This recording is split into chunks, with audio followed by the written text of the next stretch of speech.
land reforms in India. Just take a question.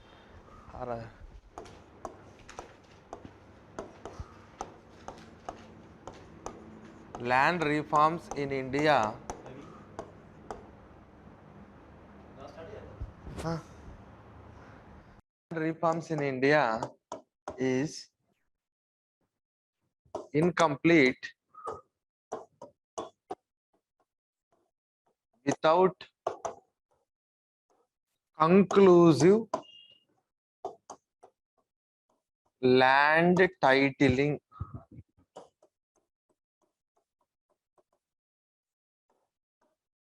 Explain or discuss.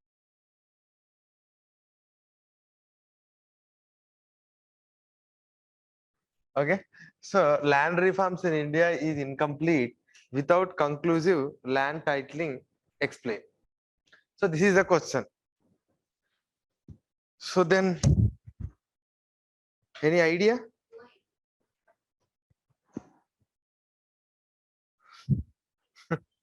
Any idea?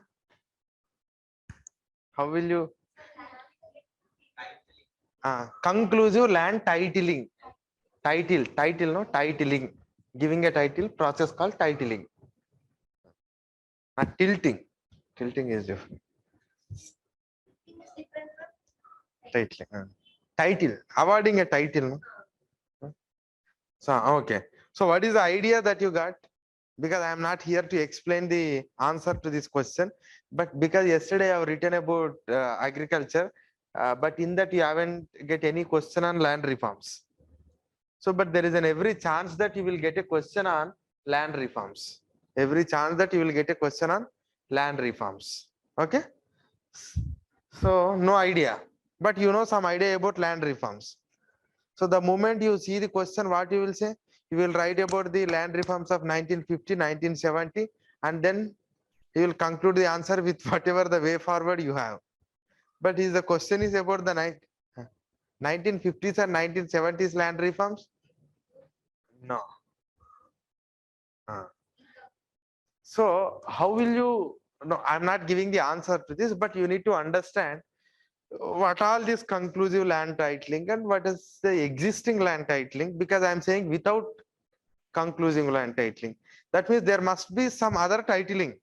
What is the titling and why it is necessary?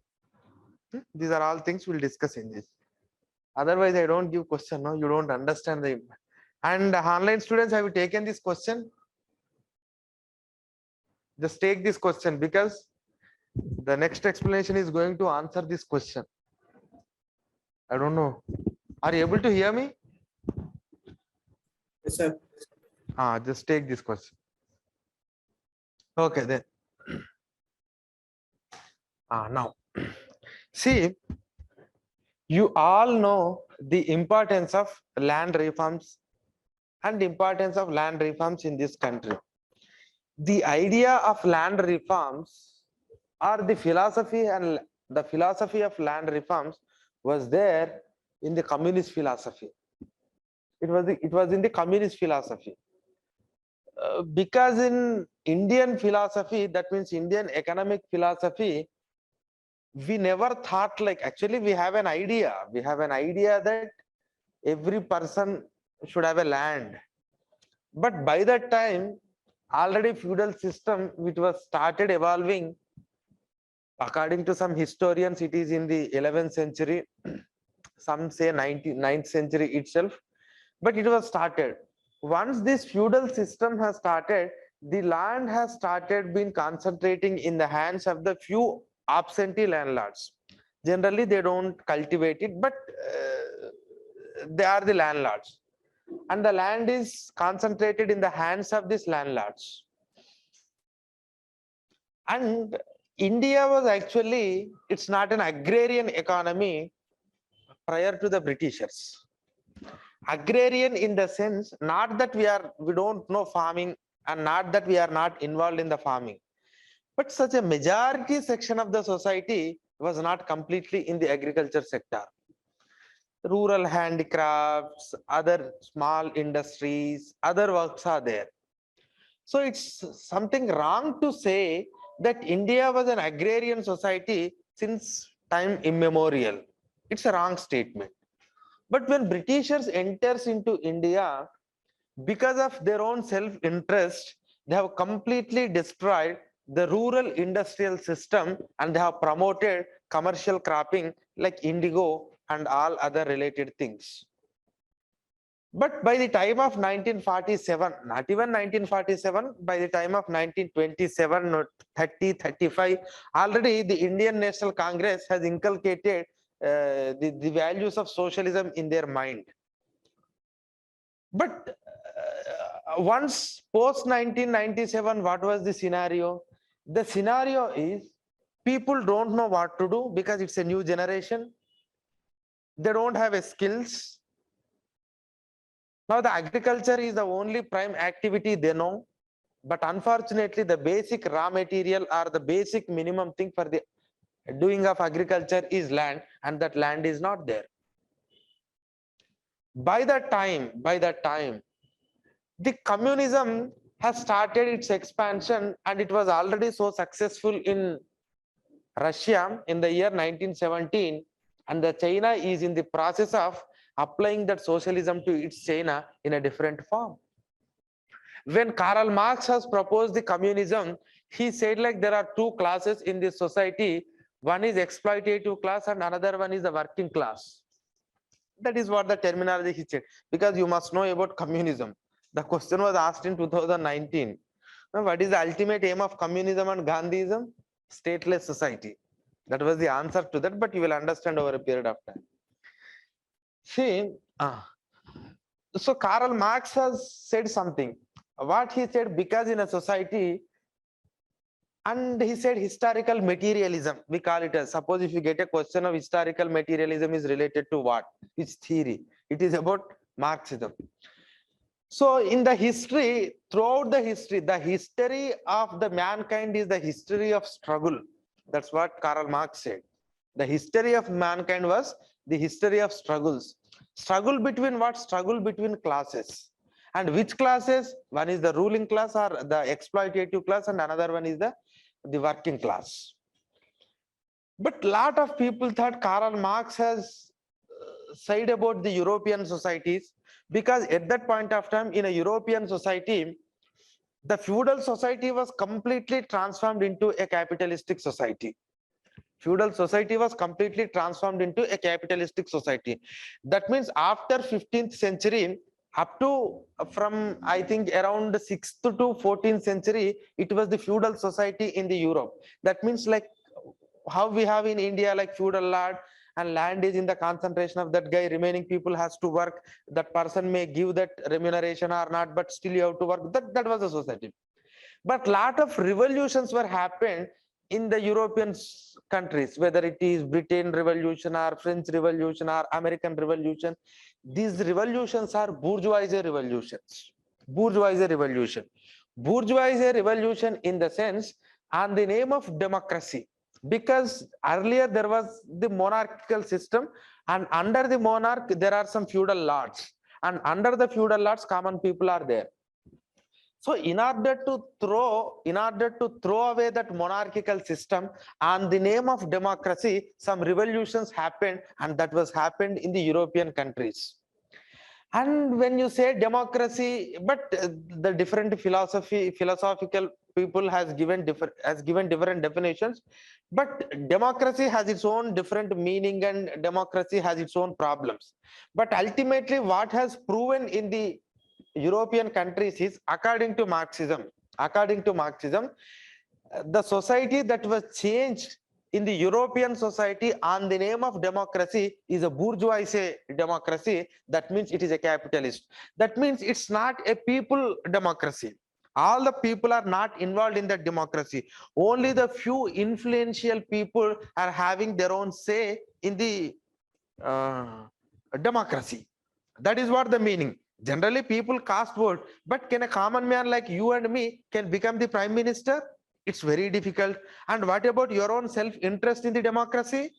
No, they are not taking. Governments are giving all the benefits to whatever the rich people that are already there. So that is what the idea. So that means the capitalistic society came in the European, whatever the European continent, and then for the sake of profit, all these capitalists started exploiting the people, exploiting the people. Then he said, that means then at that point of time, he has written all his Das Capital and the other communist manifesto, and Das Capital, I think 4 volumes he have written. So what he said is the struggle is inevitable. The struggle will happen by the working class and this whatever the exploitative class or capitalist, and that is how they have succeeded the revolution in the year 1917. It's a November revolution or October revolution, you call it as. That is how Lenin came to power. But now China wanted to apply the Marxism principle to its own country. But China is not an industrial country. China was still under the monarchy. China was still under the monarchy. King dynasty, we call it as. You call it Qing. Some people say Qing, some people say King. But after that, Sun Yat-sen come, but that is very limited. Kuomintang party. So, but it is not an industrialized country like Russia. At that point of time, USSR. And there is no labor, working labor. It's only still landlords and the peasants. This is what exactly the society of China.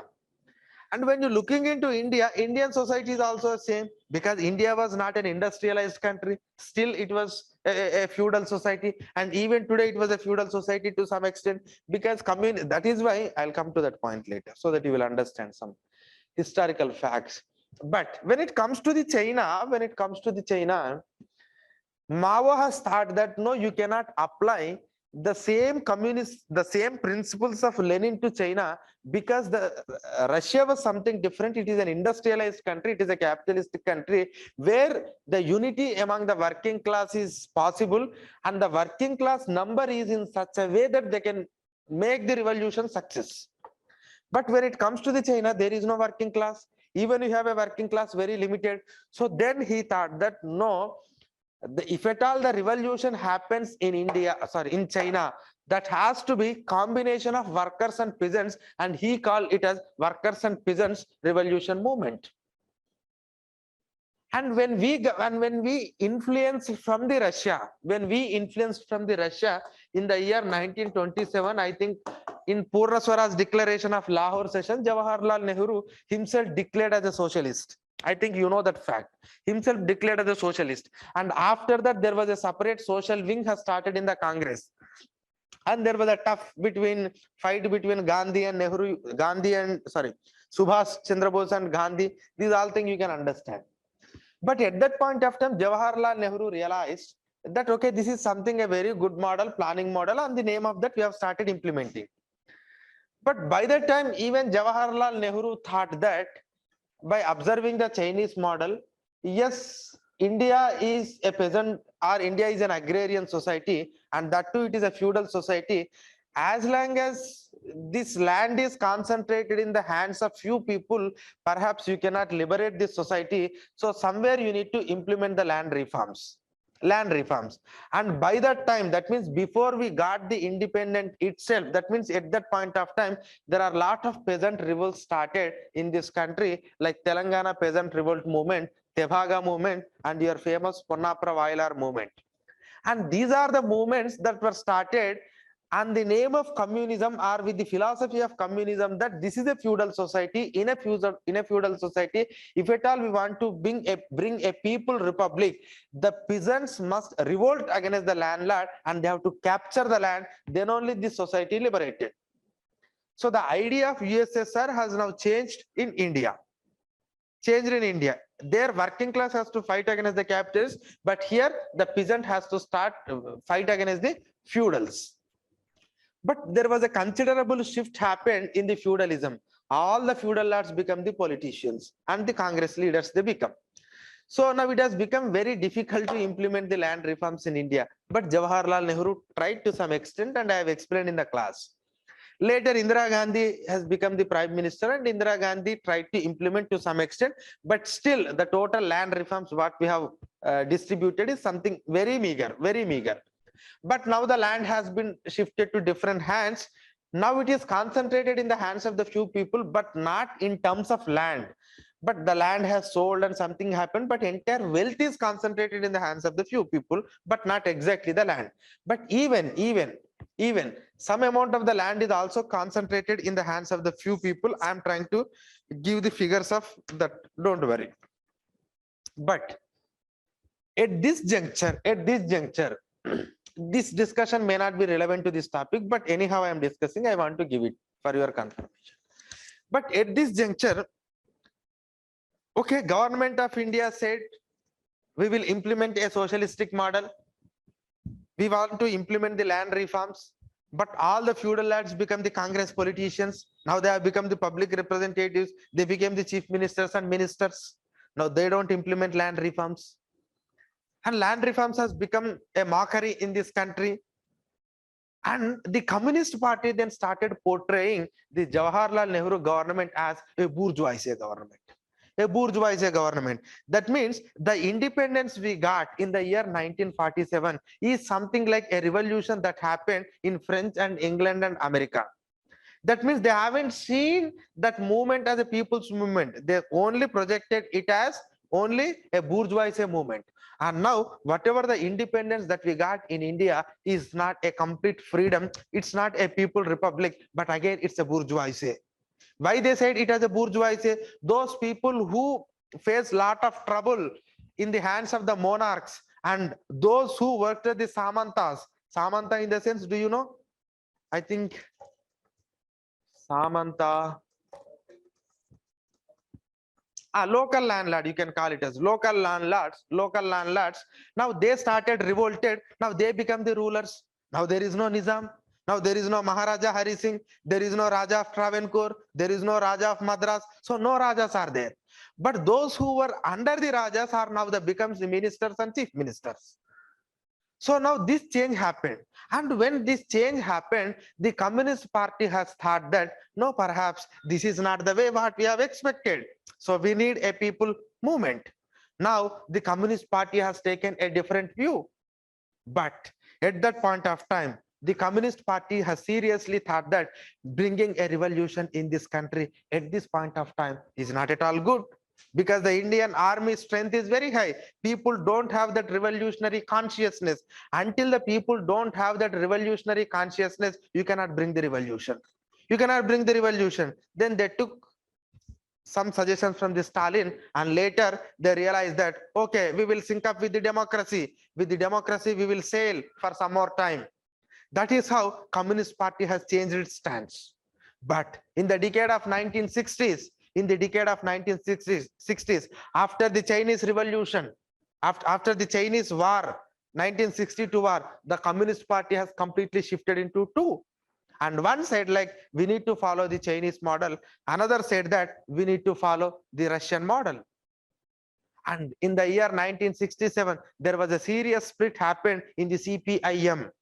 Not this M, another M called Maoist. This M happened in 1964, CPI and CPI-M. But in the year 1967, CPI Maoists has started, ML group we call it as. So they said like, no. This is completely irrelevant, and all these communist parties has become a revisionist parties. Do you know the meaning of revisionism? If you don't know, just go to the world history and read Chinese history. Because I cannot go on explaining all these things.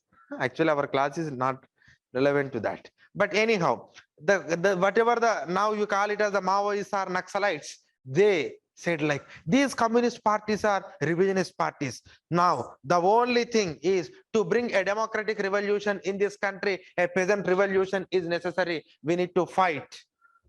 That is how the Communist Party itself splitted, and the mainstream democratic parties, they forgot about all these land reforms and revolution and all. Simply they are sailing with the democracy.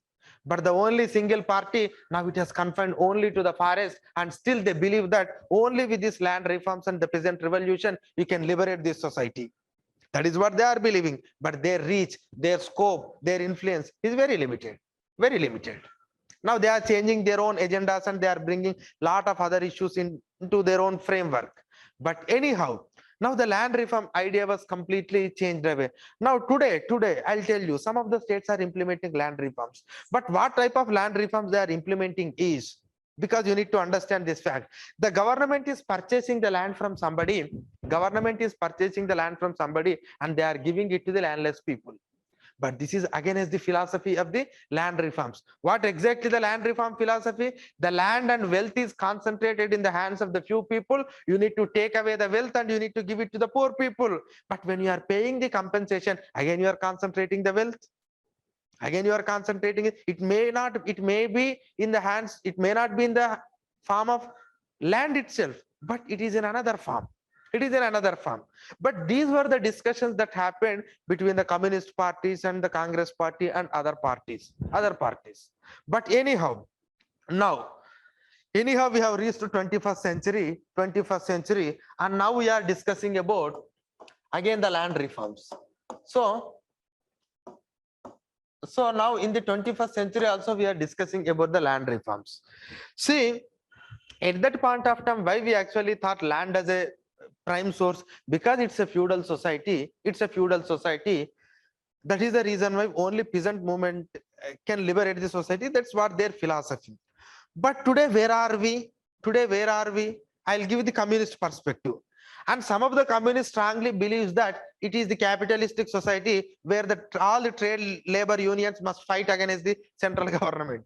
But some of the parties believe that no, it's not even a capitalistic society. It is a feudal society. It's a feudal society. Some believes that it's not a capitalistic society. It is in the transition to capitalistic society, but it is a semi-feudal and a semi-colonial society. This is what the idea of some other communist party, like the Maoists, which are there in the forest area. Semi-colonial and semi-feudal society. And there was an important comment made by the Communist Party. Suppose if you think that this is a capitalistic society, and Britishers thought that when I am bringing the rail engine to this country, these caste and community, every differences should have gone. Because capitalism don't differentiate men and women. Capitalism don't differentiate a Dalit and upper class. So they don't differentiate because they need only profit. But even after rail engine came, even after metros came, even after computers came, even after whatever the technologies yesterday we have discussed, all the technologies came, but still caste is there, still gender inequality is there. What is this? So if really capitalism comes to India, then all these differences should have gone and only an exploitative class and only the ruling class should have been there. But is it the case? No. So India is a mixed society. And even Karl Marx has faced a lot of problem to really segregate what exactly this society is. But today we are at a dilemma that we don't know which society it is. And everyone's interpretation is different. And until and unless you don't know exactly where are we, that is what historical materialism. In the course of history, where are we? If you don't define yourself exactly, you cannot bring the revolution in this country. And that is what the communist parties are now facing. Can you say like it is only capitalistic society? No, you can't. If you just go with the capitalistic society, you have to say like, no, all the workers, please unite and fight against the government. But you are forgetting that in that workers, there is a Brahmin and there is a Dalit. Will they really combine together? It's not possible in the Indian society. And on the other hand, suppose if you think that it is a feudal society and all the peasants, you please fight against the landlords. But where is the landlord? There is a wealthy person, there is a rich person, but he is not a landlord. And this poor person is not directly dependent on that rich person. And moreover, when you are talking about all the peasants must unite against the landlord, then what about the middle class? Are the peasants? So that means we reach to a very complicated situation that you can't define under the broad definition of Karl Marx, because Karl Marx has not defined 10 to 12 societies. He said only one society, and he always said that there is a class struggle between two classes. But when you really applicable to the India, it is very difficult to say that who is really a working class and who is really the ruling class. It's very difficult. But he always says, his theory says that no, in the surface, it looks different. but in the base, it is always the struggle. But still, some of the communist parties wanted to project each and every issue related to this class struggle. But what are those two classes? We don't know exactly. And some of the caste movements say that really Dalit are the proletariat class in this society. Proletariat in the sense working class. Some of the caste movements say that Dalits are the proletariat class in this society, but we don't know exactly. So that is the problem with the Communist Party. That is the problem with the Communist Party. And the thing is, what the Communist Party says, ultimately once the revolution is succeeded, all the property and all the factories must be nationalized. And if it is in the feudalistic society, all the land must be distributed to the people. This is what the agenda. This is what the agenda. And when you don't know where are you, it is very difficult to bring that revolution. It is very difficult to distribute that land. Now, we are in a 21st century. Are we depending completely on the land? Yes, some people are depending on the land. But you know the thing, like you know all the facts about agriculture, we wanted to shift the people from agriculture to other sector because we are producing enough amount of production.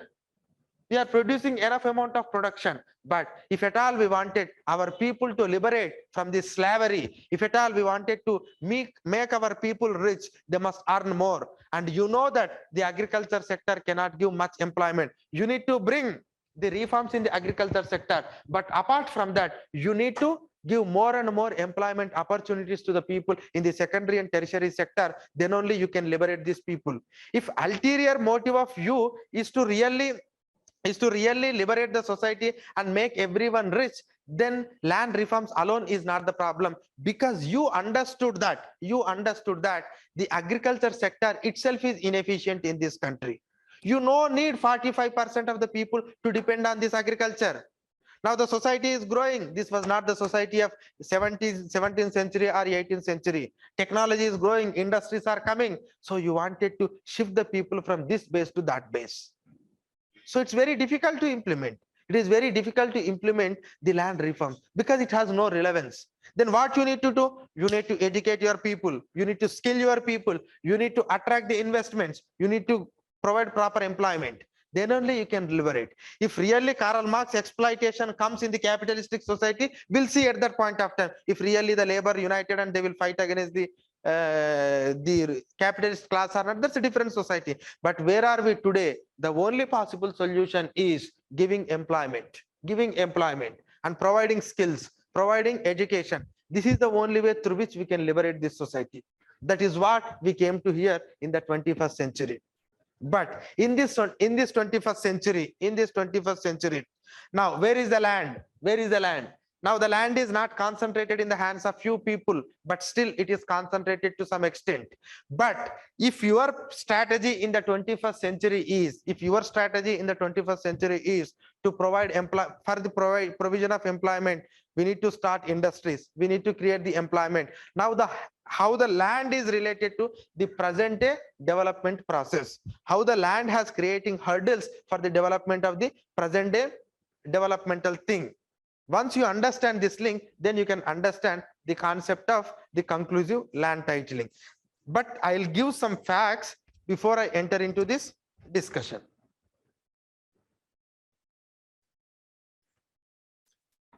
See, I'm going to give, the cultivators in this country. I think, is it making any sense to you? Understanding? Because you don't get this history anywhere in the sense, even I have not learned from one single source. I myself learned from my hard work of past 3 to 4 years. Okay, it's not that simple to understand all these concepts, because when you want to think like how the society has to move, then you need to understand the different developmental models. Okay, don't think like R.S. Sharma or someone will write all these things. It's not possible. But anyhow, see, the number of cultivators in this country is 11.8 crore. Laborers in this country, that means agricultural laborers. Agri laborers in this country is 14.43 crore. Total it is 26.31 crore. Okay, just write this. I'll tell you what exactly this. Okay, cultivators, that is. Next. 26.31.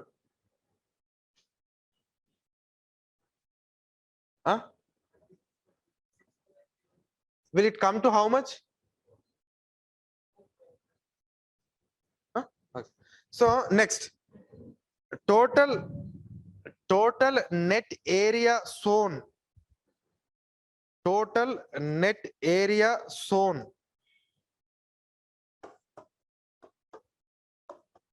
Net area sown is 14 crore hectare. 14 crore hectare. Grass cropped area.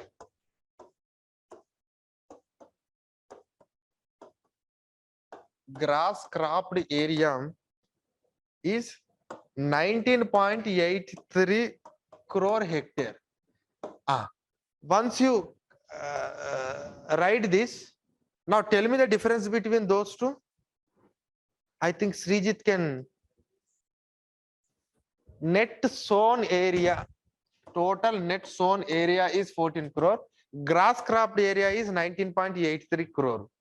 Because you are from economic. Okay, you are calm, no? Any idea? Anyway, if you don't know, I'll explain, but try. What is the difference between these two?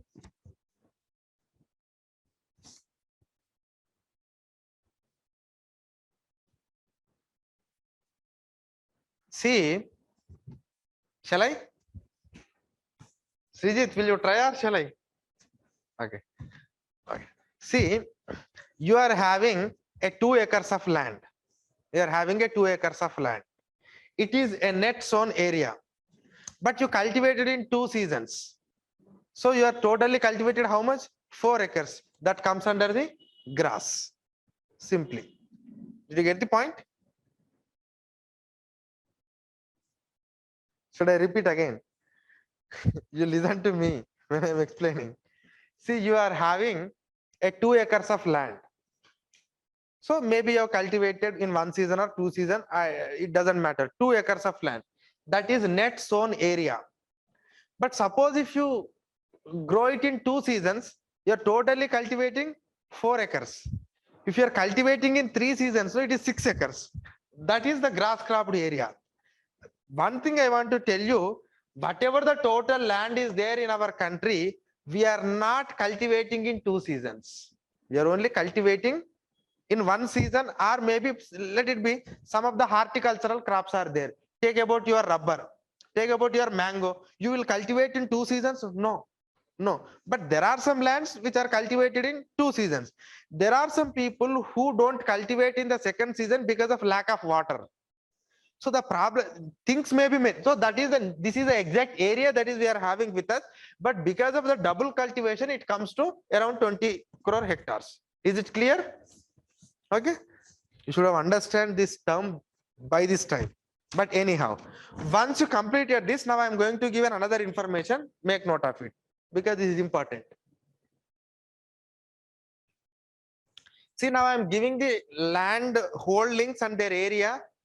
Okay, I am going to see the marginal farming. First one, marginal farmer. Marginal. So marginal farmer means the farmer who holds less than 1 hectare. Less than 1 hectare. See the number of land holdings. I think you can understand this term. 92,826. The area under marginal land holding is, see, this is not simply 1,000. You need to again multiply it with the 1,000. These two figures. Okay. Okay. These two figures. 35,908. So the average, when it comes to the average, that means the per person holding is 0.39 hectare. 0.39 hectare. It's marginal. The second one is small. 1 to 2 hectare. Small 1 to 2 hectare. 24,779. And here area is 35,244. And the average is 1.42 hectare. This is number. How many land holding? This is area. Okay, you make multiply with 1000. Next, semi-medium. Semi-medium, that means 2 to 4 hectare. Semi-medium, that means 2 to 4 hectare. This is 13,896. This is 37,705. 2.71. Next, fourth one, medium. Fourth one, medium. Medium means 4 to 10 hectares. Okay, 4 to 10 hectares, medium. This number is 5,875. Again, you multiply it with 1000. This is 33,828. 5.76. 5.76. Now, fifth one, large. Large. That means now greater than 10 hectare. Now, the total land holdings are 973. The area is 16,907. The on average is 17.38 hectares. Okay. Okay. So actually, should I give the percentage? It's not necessary. Percentage wise, you can, I have with 67.1, 20. Should I give? No, you can do it. No. Otherwise, I'll write 67.1 percentage, 22.5 percentage, 17.9 percentage, 10 percentage, 4.2.7. When it comes to this 10.6, 21.2, 23.6, 22.1. Okay, these are the percentages. Now, once you write this, I'll explain. Agriculture Ministry will release this data. Okay.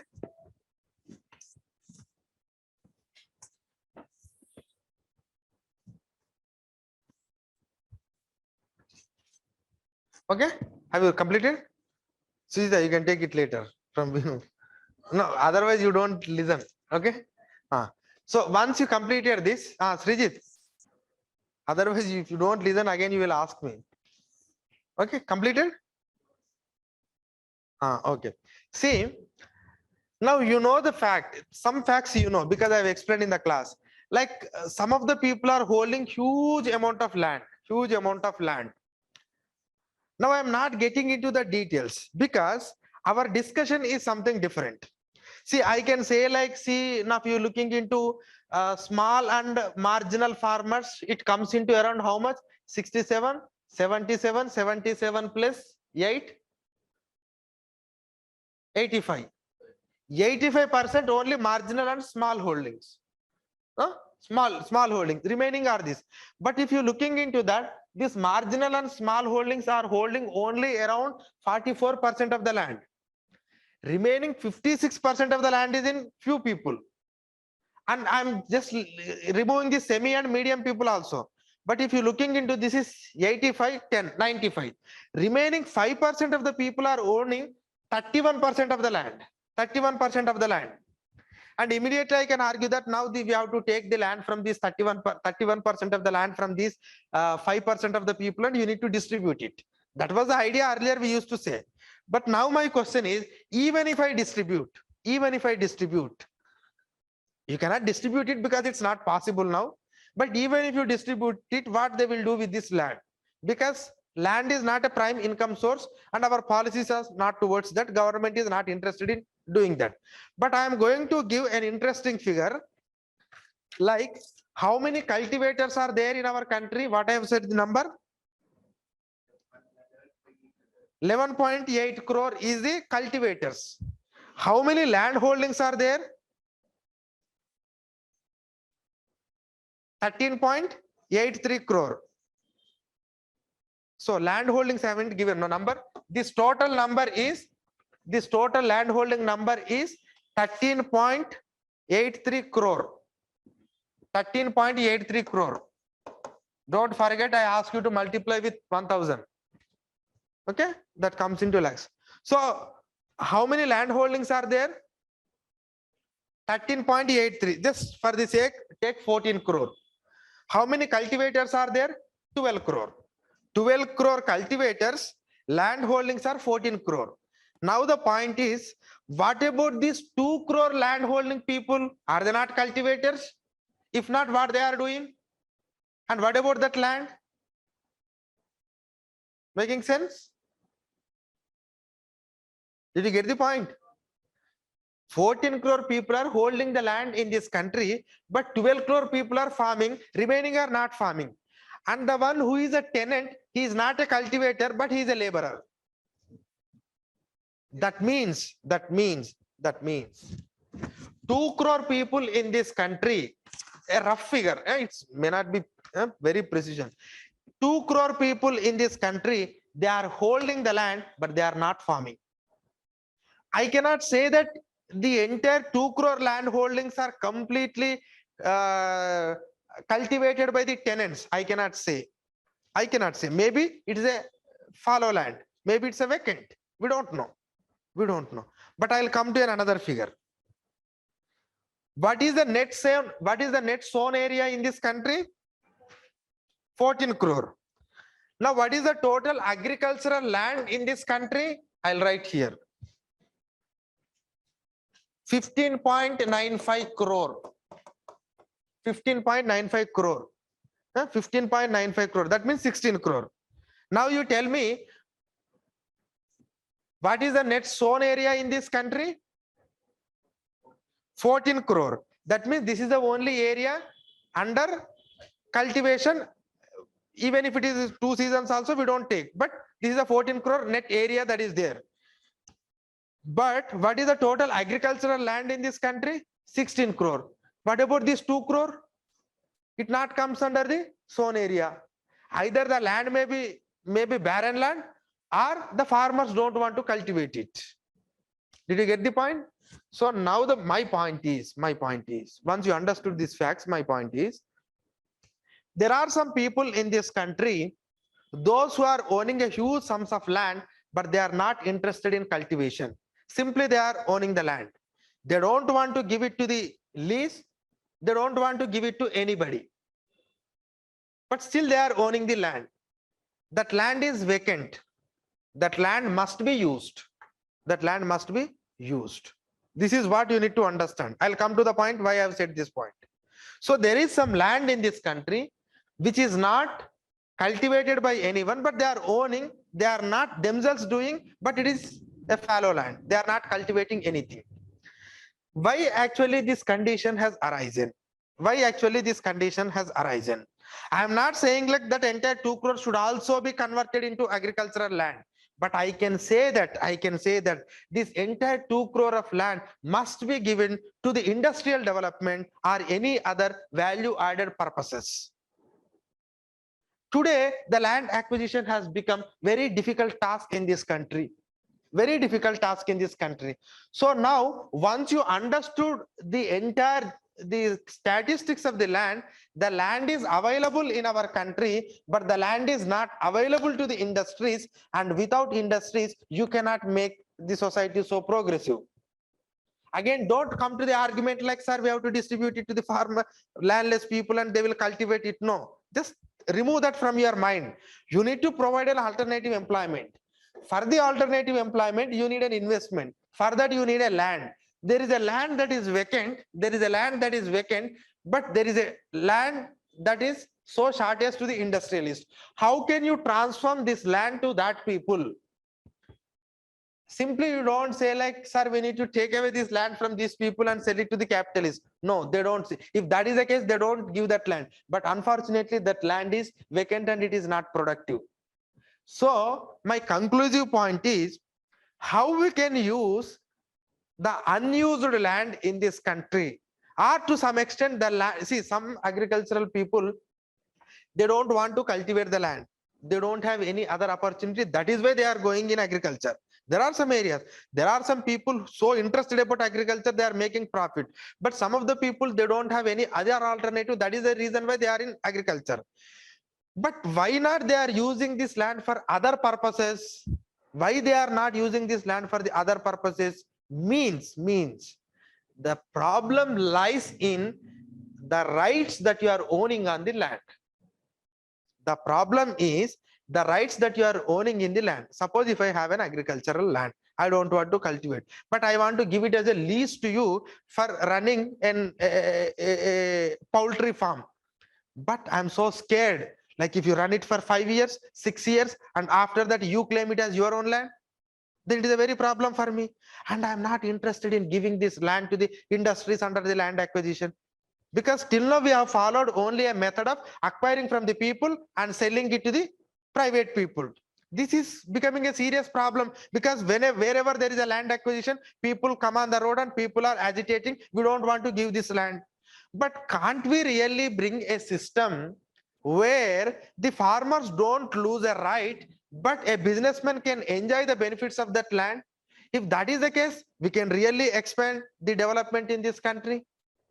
We can expand the development in this country, and ultimately we can provide the employment, and that is how you can use the land for the development of the society. And if at all you want to bring a reform, you must bring the reforms in that aspect. And if you bring that reform, no, in rural areas also a lot of changes happen, because we are considering land as a so prestigious item. We don't want to lose the land. That is the reason why, even if it is not so profitable in that land, we still want to cultivate the agriculture. Not because of that we are gaining something from the agriculture, because we are going to gain something because of the enhanced value of the land. Enhanced value of the land. So forget about this philosophy of giving land to the everyone, but how you can make the landholders as a stakeholder in the development process. And you as a landholder, you will get some money out of the land and you will get benefited. But out of the development process, those people who don't have the land will get the benefit from that. Making any sense? Now I'll come to our exact topic. It requires this much history. Otherwise, simply I give conclusive land titling, no, you don't understand. Now, now we are having, now whatever the, and is it clear for online students? Yes, sir. Okay. Now, the existing titling is what? Existing titling is presumptive titling. Presumptive titling. The existing title is presumptive title. So presumptive title means, is there any from rural area and those who are owning the land and they are having the pattas and everything? Okay, you don't have. No one have. All are from urban centric. But you don't have land, agricultural land, but Srijit has. So you go to Srijit and ask, he can clarify many things. But anyhow, see, presumptive land titling means the revenue department will give you a patta to you, passbook. That means saying that you are the owner. Just saying this is patta, Vinu is the owner to this, and it is, no, 5 acres of land he is holding under the number called 101. Just assume 101 is a survey number and 5 acre of land Vinu is holding. This is what a record in the government department. But the presumptive titling is such. Presumptive titling is such. How Vinu has become the owner to this?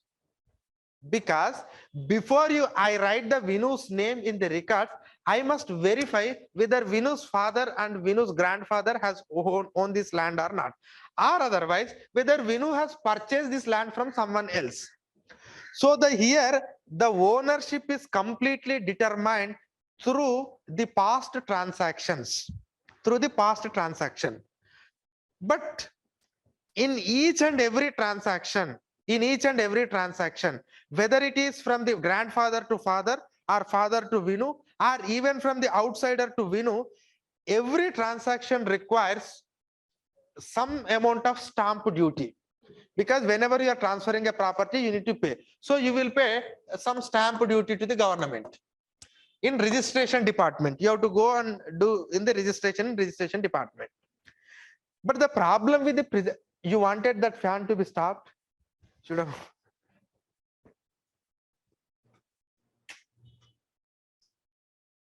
Okay. No. Okay. So the problem with the presumptive land titling is, if tomorrow Srijit comes and Srijit files a case like this 101 5 acres is not belongs to Vinu, and Vinu's father has mischieved with the document. No, it's not at all Vinu's and Vinu's father and whatever it is. If Srijit files a case, then immediately your title will be in question. Your title will be in question. You cannot say that just because I am holding the land, I am the owner. No. If someone comes and if someone put a legal argument that, then immediately this case went to the civil court, and civil court will call both Vinu and Srijit. It will take 15 or 20 years, and if possible 30 to 40 years to resolve this case. And if you give the land as a lease to somebody, is there any guarantee that the leasee will not go to the court against you? That is what the apprehension that the farmers are having. We don't want to allow anybody into our land. That is what the mentality of Indians, because your rights are in such a way. Even you are so benevolent. No, you are not supposed to allow anybody into this land, because if you allow, no, he will be so friendly with you in the first 1 year, 2 year, 3 year, 4 year. By that time, all the records and everything, and suddenly he will go to the MRO office or somewhere and he will file a case, because I am having this land, these are my borders, and this is my area, I am having this and this in my land. So he will give all that, whatever the things to identify the land, and he will put the question, he will file a case in the civil court. He will go to the police station. Police person asks, if this is your land, then tell me who are your neighbors, because you are already well aware about that land for past 4 years or 3 years. He will say everything. So this is the problem. So the title will be in question if someone questions that land. Then I'll tell you, then the government has taken a stamp duty before you registering. Is it not the duty of the government to verify? Because when property is transferred from Vinu's father to Vinu, he has paid some tax to the government. And who has registered this? It is not Vinu, it is government has registered. When government is registered, government should supposed to say, no, this is property Vinu's father has given to Vinu. I myself registered, I have collected some duty also. How come Srijit can enter into this? The government should say, but government is saying, no, I don't intervene into this, simply I'll collect this stamp duty.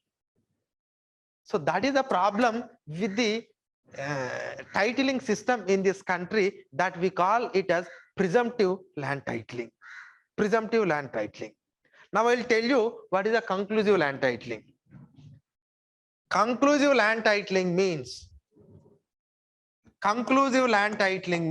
actually it is not happening, but this is what we should do. Conclusive land titling. Conclusive land titling.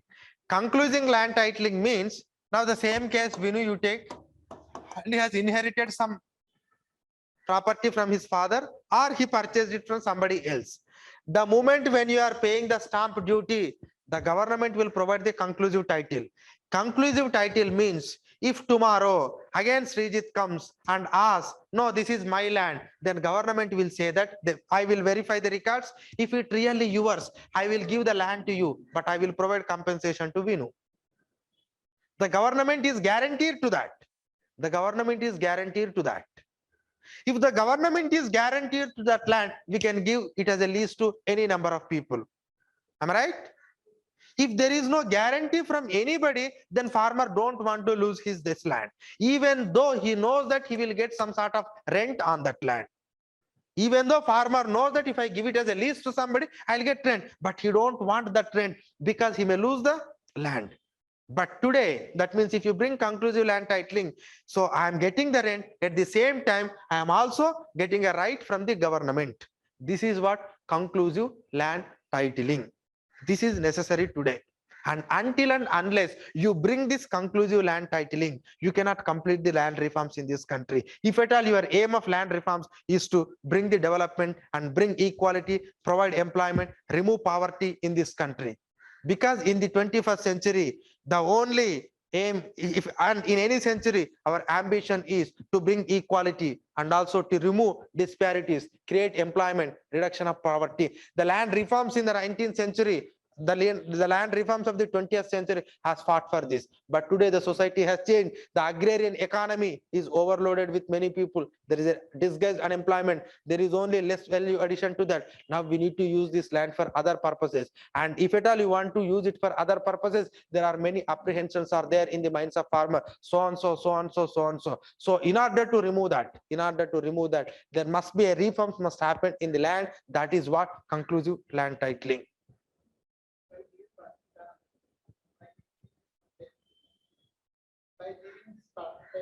Same patta, but it is a conclusive patta. The name changed. The difference between earlier and this is government is a guarantor here. Earlier government is not guarantee. Even though government given the patta earlier. I have given first example. You haven't understood. First example, what I have given? Vinu is the owner, and you came and you suddenly question. The moment you question, the ownership of the Vinu will be in question. Government is not taking care anything. You people both have to go to the civil court and you have to file, you have to solve the issue. But in the second case, now the Vinu will be guaranteed by the government. You no need to go anywhere. In first case also patta is there. In second case also patta is there. But the patta of first one is different. Patta of second one is different. Same patta, but it comes with some different things called government security. Just ask her, she will explain. If you have any confusion. Do you still have any confusion or clear?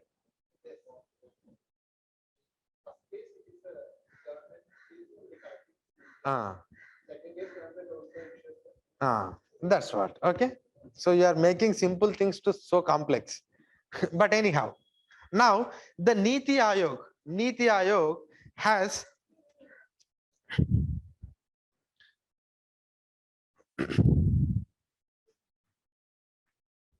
so please write some of the advantages.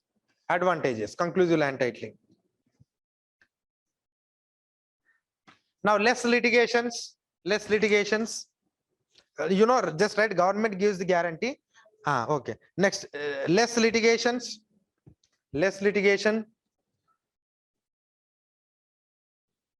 No need to store all the records. And one more thing I'll tell you when it comes to the no need to store all the records.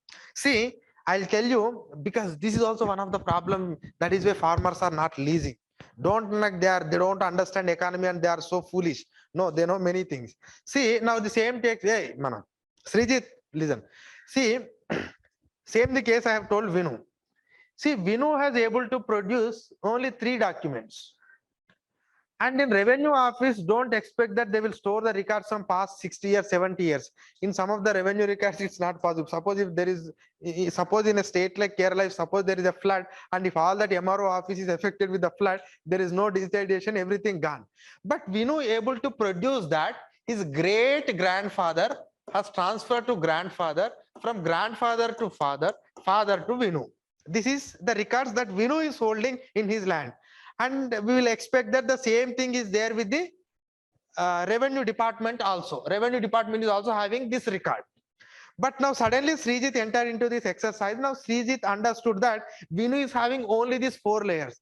Now what Srijit will do is, Srijit will bring another document like the great grandfather of Vinu has sold the land to Vinu's great grandfather.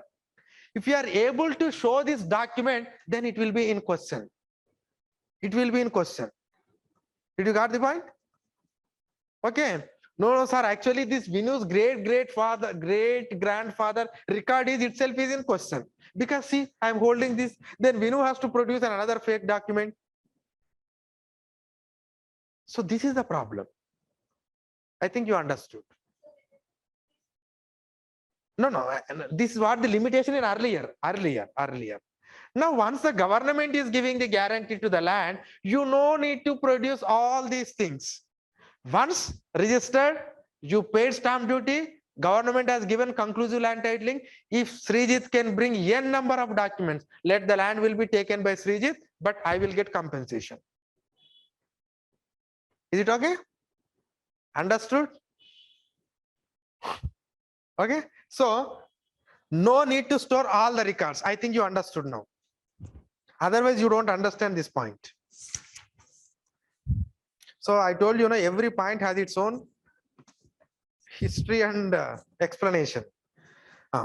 It helps in agricultural production, helps for tenant farmers. Helps in agricultural production and helps for tenant farmers.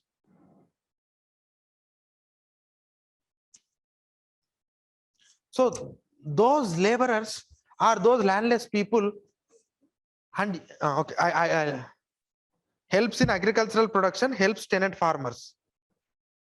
Helps tenant farmers. I'll explain this point just a minute. Helps tenant farmer. See, it's not always necessary that farmer has to give the land to the only industrialist or businessman. There are some people, they don't find employment, meager wages they are getting for doing as a laborer work, but they know agriculture, they don't know many things, they want to cultivate the agriculture, but still your laws are not allowing that, because suddenly the land owner is in a feeling that if I give it as a tenancy to the tenant, then he may question my right. That is why they are not even giving it as a lease to the tenant farmers. So that means if at all we want to use this existing land for any productive purposes, to remove all the inequalities, to liberate the society in the 21st century, you need these reforms in the land. Not that land must be distributed to everyone. If you distribute this land to everyone, if tomorrow the Jamindar or the feudal lords come and if he questions your land right, then what will you do? There is no use in giving this land. And I'll tell you one example, not related to this. In Telangana, what happened is, we have brought a new portal called Dharani. I don't know how many of you have heard about it. It's a land digitization program called Dharani. Some people have studied. I'll tell you. There are some lands given to, actually it was distributed from landlord 1, 2, 3, 4 to many peasants, many farmers, they have distributed it. But what happened is, they haven't even given proper patta to these people. They are only the enjoying beneficiaries, not the owners. Enjoying beneficiaries. But these people are the owners. This was the case earlier. When suddenly this digitization records came, the question arises, we are fixing it in the computer. It will be used for next coming centuries. When we are doing that, these enjoying beneficiaries may change from time to time. It may not be fixed, because these were distributed because of the communist movement, and government don't want to give any complete patta to that, but government has given some enjoying benefit paper that you can enjoy on this land, but still you are not a owner. This may change anytime. What government thought is, anyway we are going to create a permanent record. In this permanent record, you cannot place these people because these are not the owners. Then they said, okay, these people I will write. The moment they say I will write only these people, then the ownership of these people will be in question. Then what is the use of distributing the land? Okay, I have given a record, I have given record also. That means patta record I have given to these beneficiaries. If tomorrow the same landlord comes and if you question, just go and check the previous records. It is not in my name. It's not, it is in my name. So then it is become very difficult. So that means even if you distribute the land, even if you do the land reforms, it is very difficult. So the point is, you need to reform the agriculture, you need to reform the land reforms in such a way that it must be useful for the present needs, but not the philosophy of 20th century. Okay, next point. It promotes investments. And you understood how? Investments.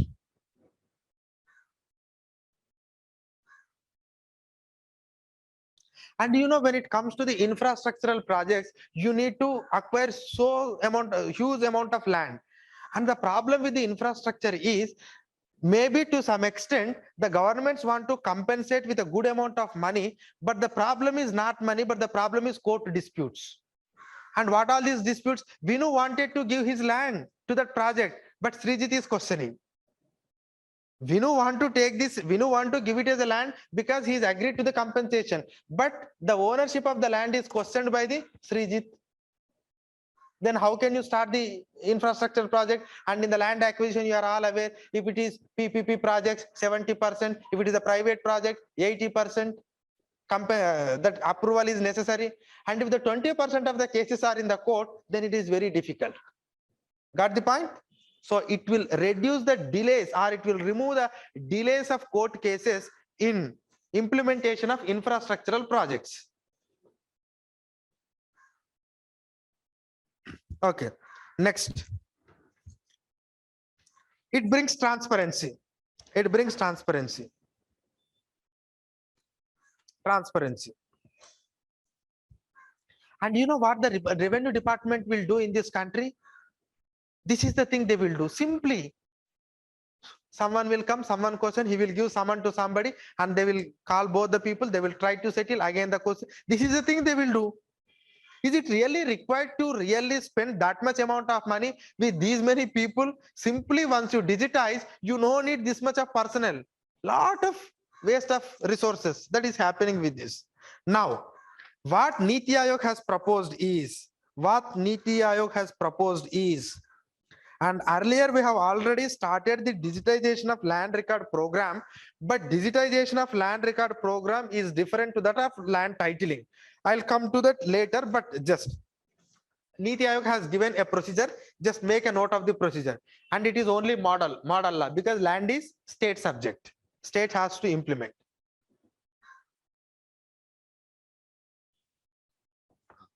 See, now what they said is, there is a land authority in every state. Land authority. Land authority. Land authority. Land authority. Now, under the land authority, there is an office called Title Registration Office. Title Registration Office.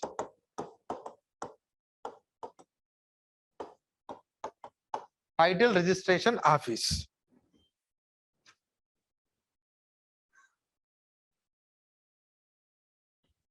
So what this Title Registration Office will do is, they will first prepare the draft of conclusive land titling. Draft in the sense, okay, whose land is this, whose land is, to whom we wanted to give conclusive land titling. They will prepare the draft. If any dispute arises in this, they will try to resolve here itself. Dispute.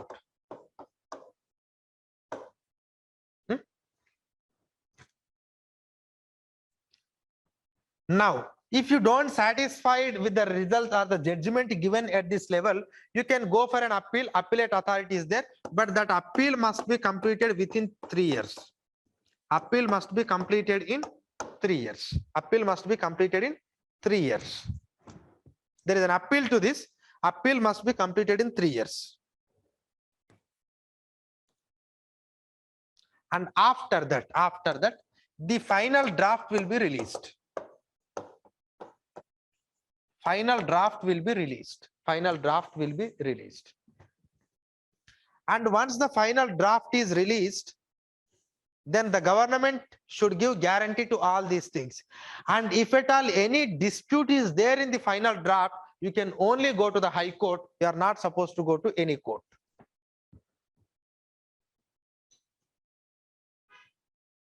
You are supposed to go to the High Court. You are not supposed to go to any other court.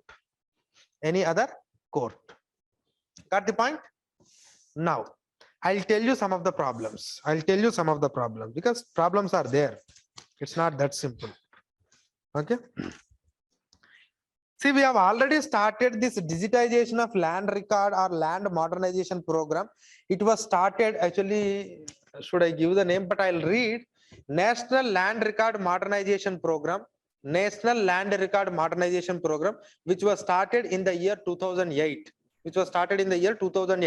Their ambitions are digitize and modernize the data, survey and resurvey, computerization of the records, computerization of the registrations, digitization of the maps, modern record management. With these objectives, they started. They haven't mentioned conclusive land titling. They said only you need to digitize the records, you do the survey and resurvey, all registration must be online, digital record keeping, modern record management. These are the objectives. See, why I am emphasizing this point is, now before you issue a conclusive land titling, the record must be pakka. The record must be pakka. That means I'll tell you what does it mean record must be pakka means. See, every village is divided it into, you are going to become an IAS officer, and IAS officer works under which department? His revenue department. IAS officer belongs to revenue department. Do you know this fact? Who is a collector? He is used to collect the taxes, and which they will collect the tax, and the land only at that point of time.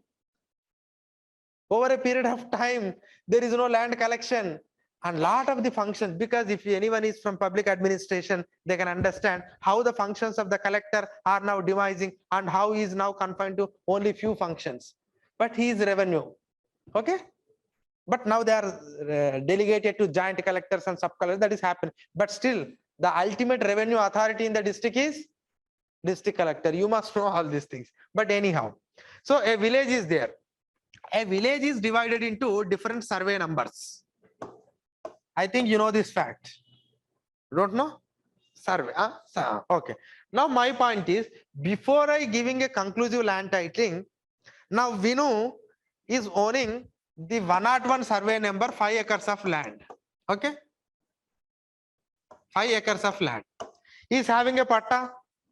His great grandfather, father, everyone is having that patta. No one is questioning Vinu's authority. Vinu is the owner. But the problem is, he's having a patta and he is having a 5 acre. But does really Vinu have a land physically on the ground? Do you get the point? Did he really have a land in the physically on the ground, or simply is transacting on the papers? There must be a mechanism to see. And every revenue officer is having its own map or tab. He will come and he will stand on your land and he will press the button. Automatically it will redirect it to the survey number in his record. It must show. The land must be present physically on the ground. First point. Second point is, he must own 5 acres. Physically he is enjoying only 4 acres, but he is having 5 acres in the patta. That is also a difficult thing. So if at all we want to remove this anomaly, there must be a survey, a clear-cut survey. That survey must be a digital survey. It's not simple survey, digital survey. And until and unless you don't do this resurvey and digital survey, you cannot give 100% conclusive land titling. Because I'll tell you. Now Vinu is owning a land of 5 acres, but physically is only owning a 4 acres. Now tomorrow what happened is, Vinu has sell or we wanted to lease it to anybody. That person came and he said, okay, I have taken lease of 5 acres. So now I will take the land of 5 acres. Now it is only 4 acres. Now he will start encroaching into the others' land. Now others will start questioning. Again the same dispute. So a resurvey and digital survey is compulsory. And if you want to streamline this process, this digitization of the records, digitization of the processes like registration, modern digital management are again compulsory. So that is why digital technology is helpful for giving the conclusive land titling. A digital technology with resurvey plus conclusive land titling will remove lot of litigations in this country, and it will make the process so simple. I think you understood. Okay. And I have explained again blockchain technology, how we can use it. The records become so transparent and so simple. Okay. So I think I have taken a lot of time to explain this topic alone, but you understood this topic very clearly, And I'm expecting that today you learned a new topic. Okay? Understood? So to a simple thing called conclusive land titling, it includes lot of things from land reforms to the digitization. You can ask. At present, Niti Aayog just prepare the model law. Lot of states are doing this digitization of the records, and even the state like Andhra Pradesh is moving towards the conclusive land titling. But the problem is the Telangana government, they have digitized the records. Digitization of the records alone not sufficient. A digital resurvey is compulsory. Because I told you, a digital resurvey, but only Andhra Pradesh is doing. I think Madhya Pradesh is also trying. But you have to do the digital resurvey and digital record management with the conclusive land titling. We are only in the process of digitizing the records.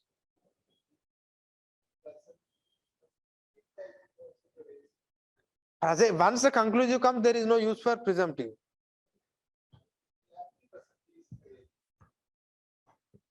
Earlier it is presumptive. Now, see, still even today it is presumptive. We wanted to bring a conclusive. And who has to give? State has to give. Because if something land is in question, who has to give the compensation? State government. So because until and unless the records are clean and records are fine, why state government will okay for this conclusive land titling? They don't okay, because state government has to pass a legislation. And when they will do? When they know that every record is perfect, then only they will do. And further, they need to do all this digital resurvey and digital record management. Then they can go for conclusive land titling. Once these three processes are completed, now the state government can save. Even whatever the 1 or 2 litigations come, state can compensate. It's not a big matter. But moreover, it brings lot of benefits. Okay? Shall I move to next? Vinu, okay? Understood?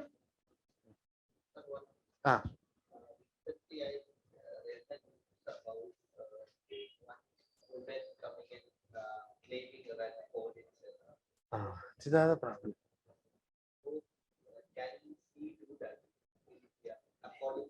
Yes. The point is actually what Supreme Court has said. Tell me. Your ancestors are not claiming why you are coming down so late. 150-year gap. But I'll ask another genuine question. If it is 150 years, then I will lose my property? You should not lose, no. But court want to, because that is a very great structure. That is why they don't want to open the litigation. But if you have a courageous lawyer and a good lawyer, that if it is a small property, you can go and you can file a case. Legal rights cannot go, no, just because 100 years and 150 years. Legal rights cannot go. It's a law. But they simply said like earlier your ancestors not claim. It's already 150 years. Why you are coming now? That's the only thing. They haven't said like no, they have written these things to Britishers, or there is a recordal evidence and Britishers were transferred this asset to India, to Indian government through a record. They haven't said all these things. Like this, there are n number of cases in this country. Okay. Amrita IAS Academy.